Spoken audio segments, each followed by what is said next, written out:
નમસ્કાર વિદ્યાર્થી મિત્રો, સ્વાગત છે તમારું સ્કાયલાઇન એજ્યુકેશનમાં। આજે આપણે જોઈશું ધોરણ 12 વિષય છે અર્થશાસ્ત્ર।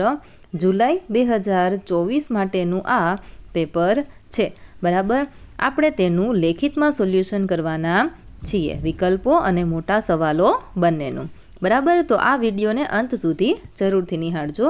જોઈએ વિભાગ એ, એમાં પહેલો વિકલ્પ આપણને આપેલો છે, આકૃતિ કયા પ્રકારના વિતરણ માટે દોરવામાં આવે છે? જવાબમાં લખો અસતત।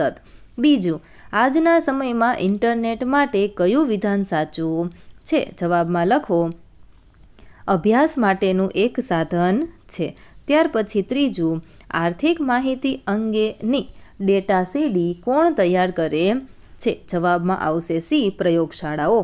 ચોથું, વૃત્તાંશ આકૃતિમાં વર્તુળનું કુલ ક્ષેત્રફળ કેટલું હોય છે? જવાબમાં લખો 360। પાંચમું, આ લેખ કયા પ્રકારના વિતરણ માટે દોરવામાં આવે છે? જવાબમાં લખો સતત। છઠ્ઠું, આલેખ કે આકૃતિમાં એક્સ ધરી પર સામાન્ય રીતે શું દર્શાવાય છે? સ્વતંત્ર ચલ, ઓપ્શન બી। સાતમું, સ્તંભ આકૃતિ સામાન્ય રીતે કેટલા પ્રકારની જોવા મળે છે? તો જવાબ આવશે 3 પ્રકારની। તો વિડીયોમાં સોલ્યુશન કરવાની ખૂબ મજા આવે છે ને?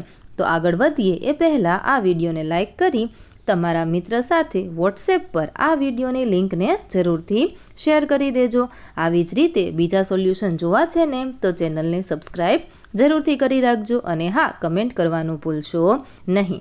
PDF તમારે ડાઉનલોડ કરવી છે ને, તો એ PDF ડાઉનલોડ કરવાની લિંક હું તમને ડિસ્ક્રિપ્શન બોક્સમાં આપી દઉં છું, ત્યાંથી તમને મળી જશે।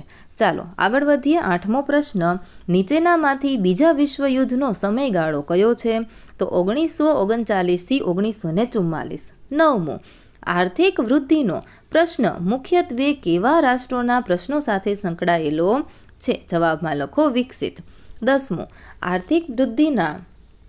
આર્થિક વૃદ્ધિમાં નીચે પૈકી શું સાચું નથી? જવાબ આવશે સંસ્થાકીય વલણો વધે છે। ઓકે, ચાલો ત્યાર પછી 11મું, દેશના આર્થિક વિકાસમાં વધારો થવાથી કયા ક્ષેત્રનો ફાળો ઘટે છે? જવાબ આવશે ખેતી ક્ષેત્ર।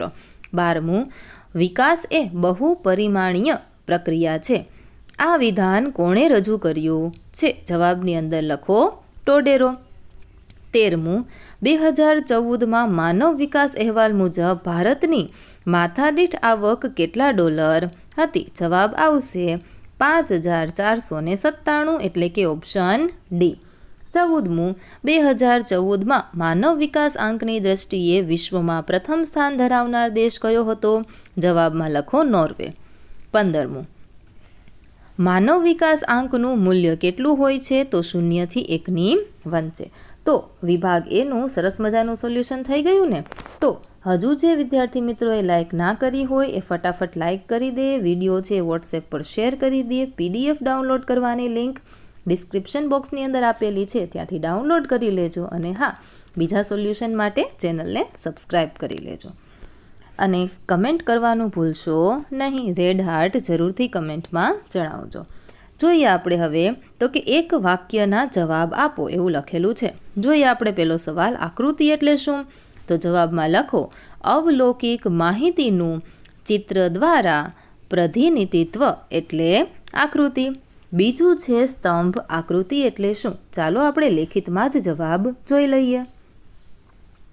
તો તમે અહીં સ્ક્રીન પર જોઈ શકો છો એનો જવાબ, કોઈ એક આધાર પર કોઈ ચલનું મૂલ્ય દર્શાવતી આકૃતિ એટલે સ્તંભાકૃતિ।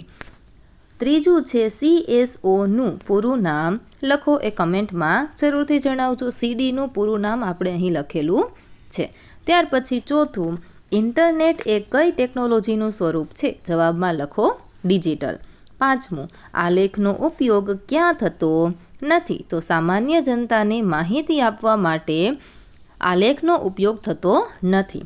6ઠું, વૃત્તાંશ શોધવાનું સૂત્ર જણાવો? તો પેટા મૂલ્ય છેદમાં કુલ મૂલ્ય બરાબર 360। ત્યાર પછી NSSOનું પૂરું નામ લખો, નેશનલ સેમ્પલ સર્વે ઓર્ગેનાઇઝેશન। 8મું, સાયમન ક્રુઝનેટ્સના મતે આર્થિક વૃદ્ધિ એટલે શું થાય? તો અહીં જવાબ લખેલો છે। 9મું, આર્થિક વિકાસનો અર્થ આપો, બરાબર. ત્યાર પછી 10મો સવાલ, માથાદીઠ આવક એટલે શું? ત્યાર પછી 11મું, જીવનની ભૌતિક ગુણવત્તાનો આંક કોણે રજૂ કર્યો હતો? તો કે મોરિસ ડેવિસે. ત્યાર પછી બાળ મૃત્યુ દર એટલે શું? જવાબમાં લખો, જીવતા જન્મેલા દર 1000 બાળકોએ 1 વર્ષનું આયુષ્ય ભોગવ્યા પહેલાં મૃત્યુ પામતા બાળકોની સંખ્યાને કે પ્રમાણને બાળ મૃત્યુ દર કહેવાય. આર્થિક વૃદ્ધિ એટલે શું? તો કે સમયના લાંબા ગાળાના અર્થમાં ચીજ વસ્તુઓના ઉત્પાદનમાં થતો વધારો એટલે આર્થિક વૃદ્ધિ. ત્યાર પછી 14મું, સેનિટેશનની સુવિધા શેમાં વધારો સૂચવે છે? તો કે ભૌતિક ગુણવત્તાનો આંકમાં વધારો સૂચવે છે. 15મું, જીરાલ્ડ મેયરના મતે આર્થિક વિકાસ એટલે શું? મેં અહીં આર્થિક વિકાસની વ્યાખ્યા આપેલી છે. જીરાલ્ડ મેયરના મતે કઈ છે એ તમારે કમેન્ટ બોક્સમાં જણાવવાનું છે. ત્યાર પછી આગળ આપણે જોઈએ તો અહીં આપેલો છે આપણને વિભાગ સી, તો જેનો વિભાગ એ અને 2નું સરસ મજાનું સોલ્યુશન થઈ ગયું છે. ફટાફટ વિડીયોને લાઈક અને શેર કરી દેજો અને ચેનલને સબસ્ક્રાઈબ કરવાનું ભૂલશો નહીં. આવનારા તમામ વિડીયો જોવા માટે નોટિફિકેશન બેલ આઇકન જરૂરથી પ્રેસ કરી દેજો. તો બાકીના સવાલનું સોલ્યુશન જો તમારે જોતું હોય તો આપણી ટેલિગ્રામ ચેનલની અંદર તમને મળી રહેશે. આ વિડીયોને અંત સુધી જોવા માટે તમારો ખૂબ ખૂબ આભાર.